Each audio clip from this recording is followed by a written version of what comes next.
In this episode, you will discover how to stop reacting on autopilot under stress and regain control of your thoughts, emotions, and decisions. Welcome to Personal Development Mastery, the podcast that helps you gain clarity, overcome what holds you back, and take confident next steps towards a more meaningful and aligned life. I'm your host, Dr. Keramidas, a personal development mentor and coach, and this is episode 610. If you are someone who often reacts quickly in stressful situations and later wishes you had responded differently, then this episode is for you. The following conversation explores how mindfulness and simple grounding techniques can help you think more clearly and respond more effectively in the moment. By listening, you will understand how autopilot thinking shapes your reactions and decisions without your conscious awareness. And also you will discover simple mindfulness techniques to interrupt thought loops in real time. Before we start, if you would like to find clearer direction and take confident next steps towards a life more meaningful and aligned, I offer one-to-one coaching to support you on your journey. To learn more, visit personaldevelopmentmasterypodcast.com/mentor. The link is in the episode description. Now let's begin. Today it is my real pleasure to speak with Dr. Gregory Obert. Greg, you are a clinical psychologist helping people to regulate their nervous system, interrupt reactive patterns, and think more clearly, especially under pressure, so they can make better decisions. Greg, welcome to the show. It's a real pleasure to speak with you, and I'm really looking forward for this conversation. Oh, thank you so much for having me. It's such a pleasure to be here, and I also am looking forward to the conversation. The main thing that I want to explore with you today, and I think that is of useful to everyone, or it should be to everyone, I think, and that is how to, and if you're listening right now, this is for you. It is about how to recognize and interrupt automatic reactions that we often have, and by doing that we can make better decisions, especially when the stress is high. So from me, and Greg, this is my intention of exploring that with you. I think I will leave it for you to start with that, because I don't know where you want to start in order to give us a little bit of context as well before we jump into the more practical and useful stuff. Yeah, absolutely. Happy to jump in there.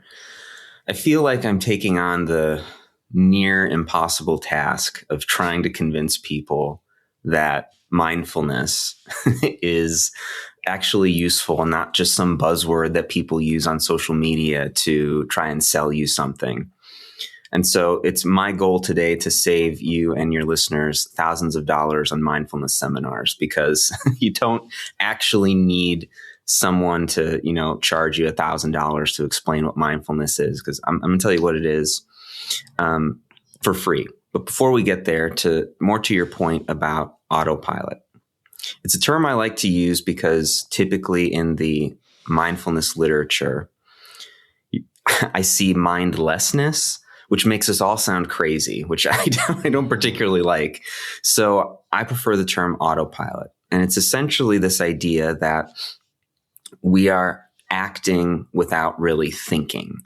We're just acting habitually, automatically, because we don't really need to consciously think about what it is that we're doing.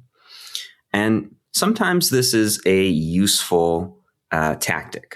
For example, for people that aren't watching any video, I have a button-down shirt on. When I put it on this morning, I wasn't thinking about, how to fold the shirt so I could get the button through the hole. And I just did it. And there's nothing wrong with that. Autopilot can save us a lot of time. The problem is when autopilot ends up taking over for a lot of our bigger decisions in life. Mm-hmm. I'm not aware of what I'm thinking, what I'm feeling, and how this may impact a relationship, a business decision. So I just automatically go with whatever the gut is. That can get us into trouble, especially if the decision or the reaction we have is more emotionally charged, or if it's based off a thought that is erroneous. Mm-hmm. So as an example that I like to give, let's say you're sitting in your office and Johnny walks by, and you know Johnny, and you go, "Hey, Johnny, how's it going?" And he just keeps on walking. And what might be the first thought that pops into your head? Probably that he's very absorbed into something in his mind and he's really not paying attention to anything around him. That's very generous of you. You're clearly someone who practices mindfulness. When I usually ask that question, it's Johnny is a jerk. Johnny is ignoring me. Johnny's mad at me. And so I might feel some kind of way about Johnny. I might feel upset with him. I might be nervous. I might be sad. And then my reaction is going to be, well, I'm going to ignore Johnny back. And, I'm just going to cause this conflict to keep going. Versus if I'm aware of what the situation is, which is, you said hi, he walked by, that's all you know. Well, now I can monitor my thoughts a little bit better. When you were talking about giving him the benefit of the doubt, it's not that we need to give everyone the benefit of the doubt. It's that our thoughts are based on the evidence in front of us. That's taking us off autopilot. And that's actually practicing mindfulness, which I teased earlier. Here is the simple definition. It's paying attention on purpose to the present moment, non-judgmentally. I'll say it again if anyone's taking notes. It's paying attention on purpose to the present moment, non-judgmentally. And by non-judgmentally, I mean focusing on the facts of the situation as they are, not as I want them to be. So in the case of Johnny, if I'm focusing on the situation and changing the facts, well, he walked by and didn't say anything because he's mad at me. I don't know that. All I know is that he walked by and didn't say anything. And so if I'm being more mindful about the moment as it is with the information that I have, he just walked by and didn't say anything. Now, it could be that Johnny is a jerk and he hates your guts. There might be some evidence for that, in which case, okay, we have new evidence. But absent that evidence, if we try and make the situation what it isn't, that could potentially get us into trouble. So the more that we can be grounded in the present, the more effective we're going to be at making decisions in our lives. So I'll pause there. Hopefully that kind of explains autopilot and mindfulness briefly. It sure does. And one thing I wanted to go deeper in the way you were describing the example is when Johnny passes by and does not greet me and I have the thought that he is a jerk and he's ignoring me or he hates me because of what I said or whatever, those thoughts happen or come up automatically. So I think that is earlier you were saying you used the word mindlessness, which then you rephrased, but I really like how it means that being unaware, basically. So my point, what I want to go deeper in is that particular thing. Let's say that there is that thought that comes up that obviously it is a story that or an explanation about the event that happened. The question is how to distinguish that this is happening. In other words, how to bring back ourselves to the present moment when that thought arises, and realizing that this is a thought, it is not necessarily the truth, as you were saying. It's a great question. And what you're touching on is a term in a lot of mindfulness therapy literature, which is that idea of defusion. Because a lot of times when we have a thought or an emotion, we tend to just attach to it like it is gospel truth. And sometimes it's true and other times it's not. I don't know about you, but I've certainly had thoughts that crossed my mind that are not true and not based in reality. And that's okay. It's natural for humans to have. It's just a matter of exactly what your question is, how do we distinguish what is true, what isn't, so that we can start to defuse from the thoughts that are not true? Well, first off, we have to start practicing mindfulness in small ways so that we can start to practice mindfulness in the large ways. I think for some reason in mindfulness circles, or at least people first starting to learn mindfulness, I should say, they tend to get this perfection mindset, where it's, okay, well, Greg just told me the definition, and now I need to go out and practice mindfulness everywhere. I need to execute it perfectly. And, if I screw up once or twice, well, then clearly it's not for me. We don't typically do that with other areas of our lives, right? I don't pick up a basketball and think I can play against LeBron James, or I don't go to the gym, for the first time in my life and think I can bench 300 pounds. We have to work our way up. And the same is true with mindfulness and being able to interrupt our autopilot. So one of the things that I encourage people to do is start small, and we start with our senses. So as an example, I wonder how, for all the listeners out there, the shirt feels on your skin right now. And if you're not wearing a shirt, go put a shirt on. But how does that shirt feel on your skin? And I suspect nobody out there was actually thinking about how the shirt felt on their skin until I said something about it. Again, it's not a bad thing. It's not like, we're failures because we didn't think about that. It's just tweaking our thought pattern, tweaking our experience a little bit to be a little bit more grounded in the present. And we can start with all sorts of small things. How does this chair feel on my back? How do the shoes feel on my feet? If you want to do it a little bit more structured way, one activity I really enjoy is called 5 for 5. So for 5 minutes, you spend 1 minute for each of your senses. First minute, everything that you can see. Second minute, everything that you can hear.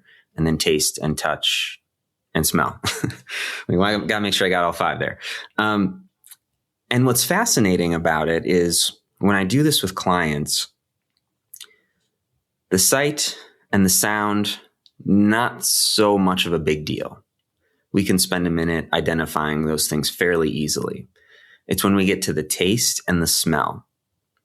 They'll kind of look around. They'll kind of look back at me and go, I don't have anything, Greg. I got nothing.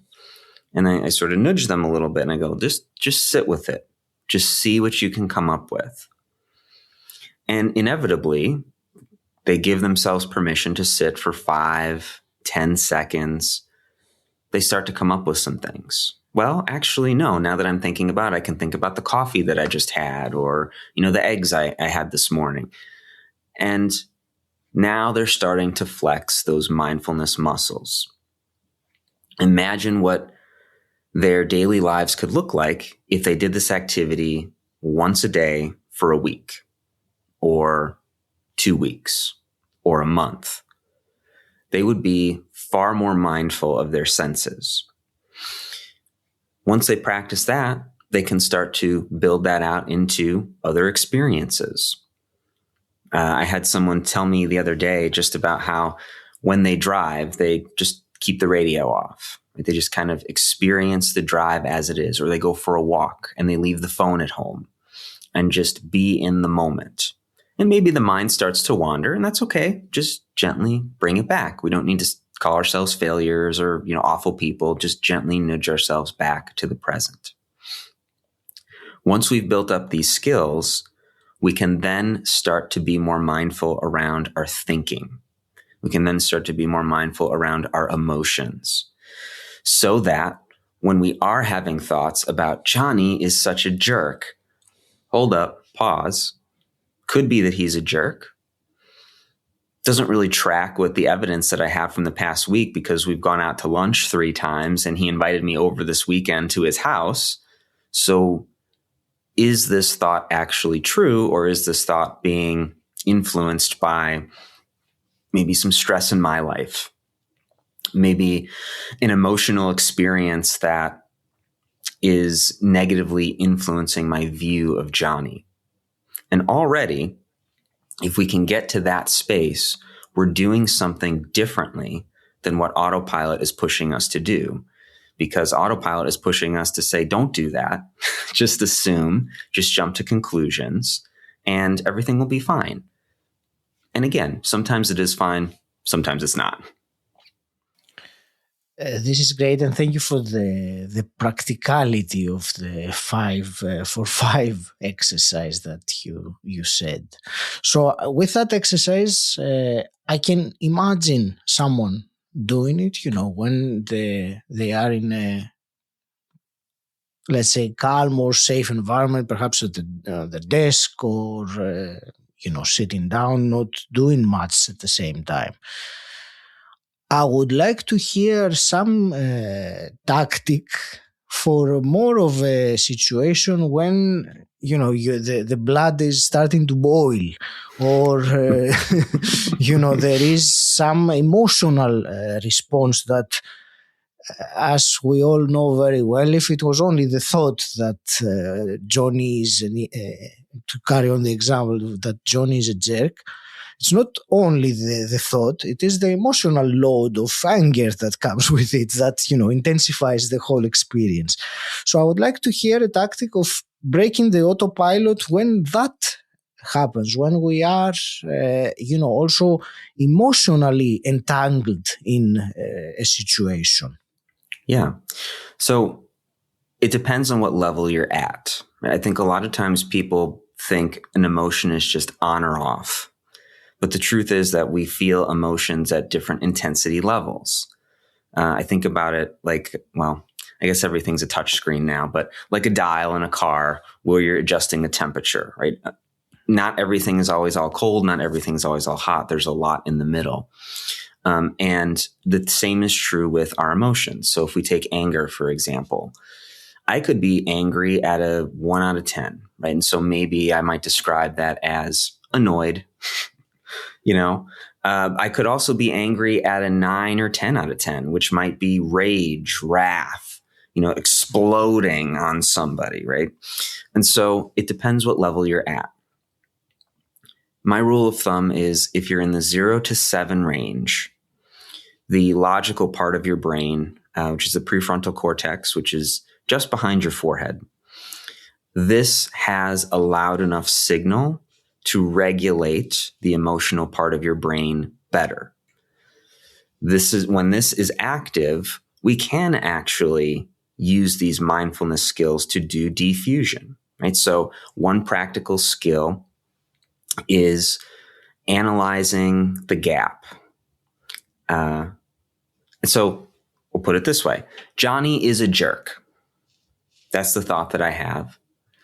If I've practiced my mindfulness skills, I can pause in the moment and I can say, wait a minute, I'm having a thought that Johnny is a jerk. Now we've sort of detached, defused from the thought a little bit. And I presume your listeners can hear that as well. One thought, the first example, it's gospel truth. Johnny is a jerk. There is no room for questioning. Versus a thought that's coming into my head is that Johnny is a jerk. That doesn't make it true or false. That's just a thought that we're experiencing. The reason I love this is because it really helps us when our mind starts to race. Because we have a lot of thoughts every day. I've seen a ton of different numbers on this, but the one that I usually see the most often is we have about 10,000 thoughts a day. So the brain likes to be efficient. We don't typically critically analyze all of these thoughts, which is fine, because if we had to consciously think about 10,000 things a day, I don't know about you, but my day would just, I would be so unproductive. And so, in this case, it's helpful to go through our thoughts quickly. The problem is when we go through our thoughts quickly in situations where the thoughts are not true. So being able to pause in the moment and analyze that gap, defuse from the thoughts.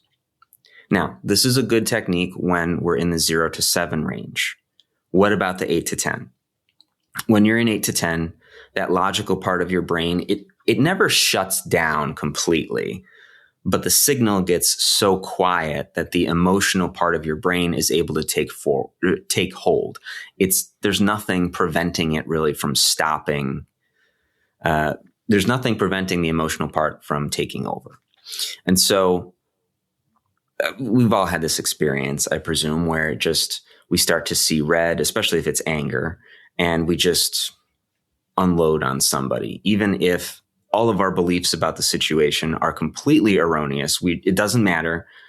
You can't logic with someone in that moment. It's kind of like telling someone who's, very upset, well, just calm down. It's going to be fine. I don't think that's ever worked for anybody. And so the same is true here. When you find yourself in 8 to 10, we need to actually use our physical body to bring the emotions down. And one of the best techniques is tipping the temperature. I love this technique because it's very quick and I think very practical.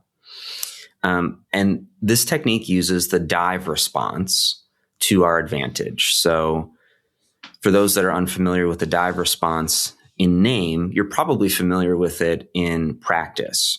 And it's that idea of, I'm going to jump into a pool of cold water.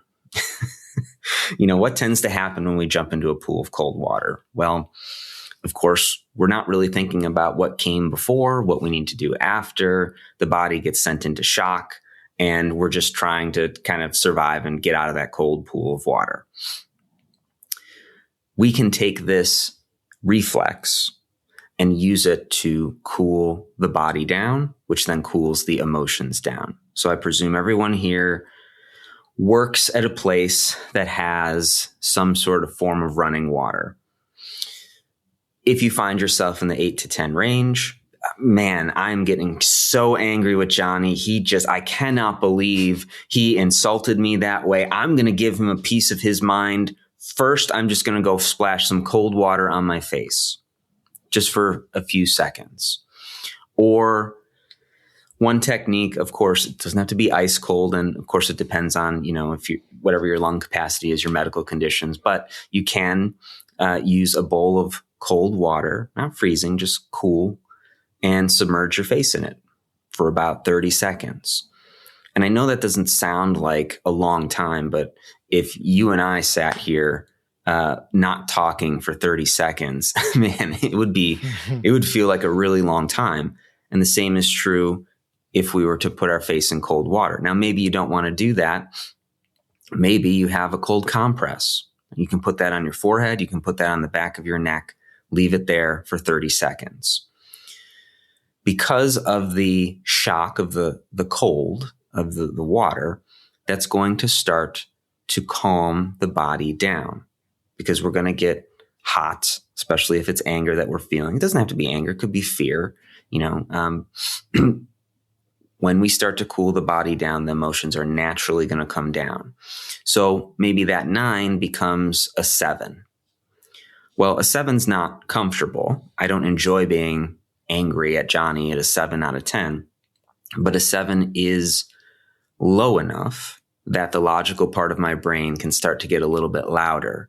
And so maybe then I can start to check that gap that I was saying earlier, start to defuse from the thought that I'm having. I hope that all makes sense, but I was talking quite a bit. It makes complete sense, and I liked very much the range, between 1 and 10, about the or 0 to 10, the emotional range, and the cutoff of 7, because I had never thought of it in such a way. It does make sense. I have found personally cold to be very effective in the terms of a cold shower, which of course is not as practical to do. You can't do it anywhere. Sure. But when I'm at home and I had the opportunity, I saw that there is a very quick, if not instant, change in the emotional state or the inner dialogue loop or whatever else is happening.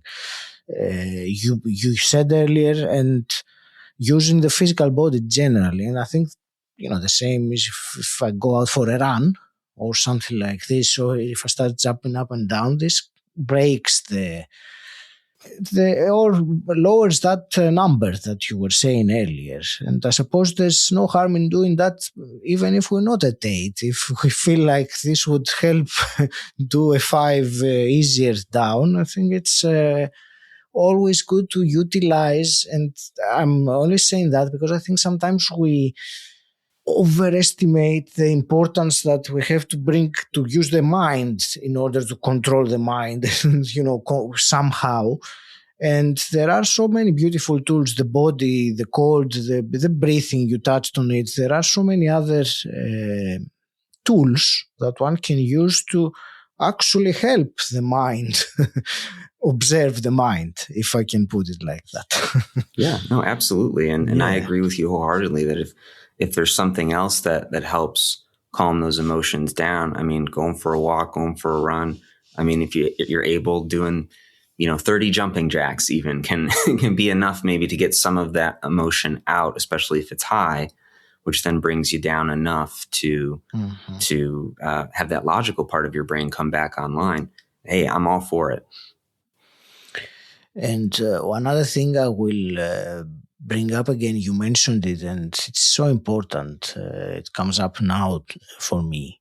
You said about mindfulness that to practice it in small steps or in small ways first, to build it up as a skill. And I'm just reiterating that because it is indeed something that you work on it over and over and over again, constantly. Yes. I mean, it's not like at some point you won't have to do that anymore. It is, the use of our will, our mental faculty to become present, despite whatever the mind is saying at that point. And I will now stop for a moment because I think I'm going to a completely different direction, but I don't know if you wanted to add something. No, but I think that's spot on, and that the practice is so important because autopilot runs our lives most of the time. And again, as I mentioned earlier, that's not a bad thing. It's just that sometimes it's not useful, and we can't get off autopilot if we don't practice. It's like I want to get good at playing the drums, but I practice one day a month. I mean, it might do something for me, but it's not going to help me out the same way as if I practiced 2 times a week or 4 times a week. So that idea of keeping up the practice wherever we can, that is really key if we want to get better with our mindfulness skills. Definitely. And thank you for repeating it in such a way. There is one other thing, and I'm going to change gears just for a little bit before we start wrapping this up. But there is one other topic that I wanted to hear, your thoughts about, and that is, when an emotion comes up, there is a usual advice that if you observe it, you can let it go, let it run through, and it passes. And indeed, that is the true. And anyone who has experienced that, it comes and goes. However, in the case of uncomfortable emotions, and we all can relate to it, whatever is their favorite flavor, in these cases, being able to sit through it and wait for it, observe it until it passes, can be challenging. I know we kind of touched on it earlier, but I wanted just your comment on this particular element as well. The difficulty sometimes to sit with the emotion and observe it rather than being taken over by it. It's a great question. And it's it's something that I deal with a lot in my practice, particularly with anxiety or even people who've gone through trauma or have PTSD. That emotion, those uncomfortable emotions, whether it's anger, envy, fear, whatever the case may be, we don't like to be uncomfortable. And there's no judgment around that. I don't particularly enjoy being anxious myself. Yet it's in pushing through and sitting with those emotions that growth can happen. Thinking about any kind of challenge that we've experienced in our lives, maybe it was tough in the moment, but when we look back on it, that challenge actually helped me grow in some way, even if it was just a tiny way, even if it was just, I now know that that's something I don't ever want in my life. The challenge usually teaches us something, as long as we allow it to. And so the same is true with these difficult emotions, that if I'm sitting with, say, anxiety, which is just a clinical term for fear, I'm sitting with that fear at a 7 out of 10. I'm uncomfortable. And maybe I want to immediately go and do something else just to try and feel better. It's in these moments that I encourage people to keep in mind what their goals are. So a lot of times we tend to forget what our long-term goals are for our short-term goals. Or in other words, I forget about sort of the end goal for short-term comfort.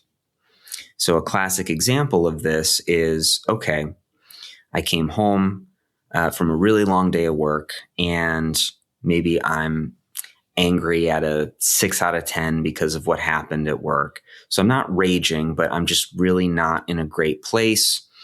And I know what's going to help me is immediately going for that mint chocolate chip ice cream. And I'm just going to give myself a big old bowl of that.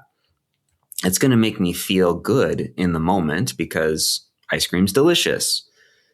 Yet if my long-term goal is to get better at working through an emotion, or maybe even one of my long-term goals is to cut out sweets or try and lose a little bit of weight, I'm forgetting those goals because I'm uncomfortable and I just want to kind of get to that comfortable space. So however somebody can remind themselves of what their goal is, I think is going to serve them really well, and it's going to give them a leg up on people who do forget their goals. So maybe that looks like I'm going to put a picture as my phone background to help me keep my goals in mind, even when I'm, in an uncomfortable place. Maybe this looks like setting calendar reminders or alarms on your phone. Maybe this looks like setting up your day in a different way so that you can accomplish your goals a little bit better. We were sort of talking about this before we started recording. I went to, for those that aren't watching video, I have this giant water bottle here full of water. And I often get comments on it like, what the heck is wrong with you? Why are you carrying around all this water? Well, I know myself in that when I start to get involved in something, I usually push away the need to get up and go refill my water bottle. So if I have a small glass or a small water bottle, I'll just go for, hours not drinking water, which isn't the best. So I decided to set up my day a little bit differently so that I can actually have the water when I need it. And the same is true with our lives and our emotions. It could be that maybe I know, this particular job I'm at right now, this particular project is stressful. I'm going to make sure that at the end of the day, I talk with a friend. So even though I'm feeling kind of anxious, I can have somebody there to help me out. I'm going to make sure that before I leave for the day, on my desk at home or on my sofa, I'm going to sit my journal so that when I come home, the first thing I see is going to be my journal because I know I'm going to come home anxious. And now I can sit down and I can write and just get it out. And even if it's just, the same 4-letter curse word over and over and over and over again, at least it's getting something out so that I can work through the discomfort rather than immediately jump to the unhealthy coping skill of, say, ice cream or maybe go and get a drink or whatever the case might be. Thank you for all this also practical, actionable things that you shared. Dr. Greg, where can someone that has been fascinated by this conversation can find out more about you? Yeah, absolutely. So as mentioned, I'm a therapist by trade, a psychologist by trade. So the best place to find me is my practice website, Royal Oasis Psychotherapy Institute. But I didn't want to make everyone type that out. So it's royaloasispi.com. People can learn more about what I do, my therapy, philosophy. They can also check out various other projects that I do, my guided meditation podcast, the video streams I do. For example, I do a weekly series on dark psychology because everyone loves true crime these days. So I figured I'd throw my hat in the ring. So we talk about all the kind of dark stuff in the human mind, as well as silly stuff. So my wife and I stream games. So if you want to watch me get scared by zombies, the game that we just finished up, you can always take a look at that as well. That's very interesting. The way that you I want to thank you very much, Greg, for this conversation. I believe that there were plenty of tools or things, practical things that someone who has listened could pick their own of the one that they chose for different situations. But I think in the end, it is the goal is the same, is to regain control of our awareness, of realizing and becoming aware of the present moment, of what is happening in our experience right now. I want to wish you all the very best with your mission and keeping on helping people with these things, because everything happens through our mind. It is our mind which is the state of our mind will determine how our life is. So it's very important and useful what you offer. I will leave it to you for your final parting words and any message you want to share with someone who has listened to us so far. Yeah, well, thank you for the well wishes. And again, thank you for having me on. It's been a pleasure. I guess the final message I have for anyone out there is that you actually have more power than you think. And even though it can feel like our emotions or our thoughts are running our lives, you can actually be in control. And maybe it's not all going to change in one day, but if you take a small actionable step today, you can in fact start to reclaim your power and live the life that you want. So I encourage you, take that step today. Thank you for listening to this conversation with Dr. Gregory Obert. I hope it has given you a new perspective on how autopilot thinking shapes your behavior and how you can regain control through awareness and presence. One practical action tip to remember from today is to pause and name the thought before reacting to it. So next time you feel emotionally triggered, instead of immediately believing the story in your mind, try saying to yourself, I am having the thought that, and notice how that creates a little space between you and the reaction. That small pause can help you shift out of autopilot and respond rather than react. Join us every Monday for in-depth conversations and every Thursday for shorter solo episodes with insights and tools you can use. If you would like to find clearer direction and take confident next steps towards a life more meaningful and aligned, I offer one-to-one coaching to support you on your journey.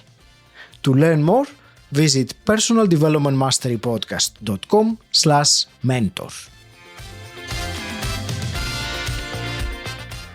Until next time, stand out, don't fit in,